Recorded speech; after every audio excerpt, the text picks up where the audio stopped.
एक गांव में रामलाल नाम का एक बनिया था। वह बहुत लालची और घमंडी था। उसकी किराने की दुकान थी, लेकिन वह लोगों को ठगता था। वह चावल में कंकड़ मिला देता, गेहूं में मिट्टी मिला देता और चीनी में सफ़ेद पाउडर मिलाकर बेचता।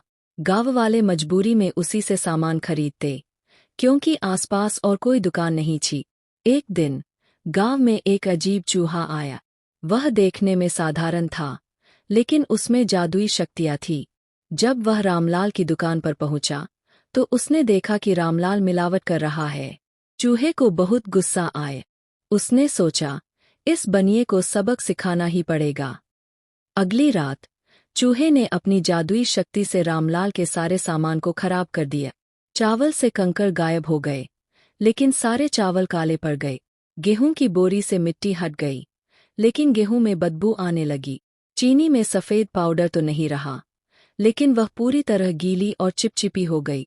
सुबह जब रामलाल दुकान पर आया, तो यह देखकर घबरा गए। उसने सोचा, यह क्या हो गया? मेरा सारा सामान खराब कैसे हो गया?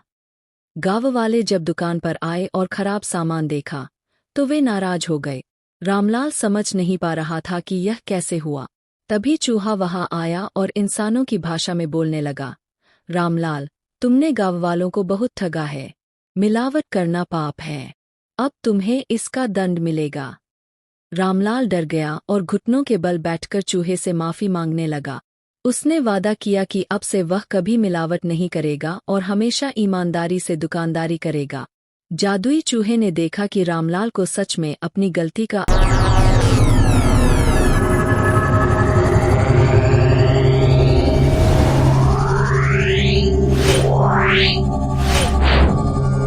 Meow.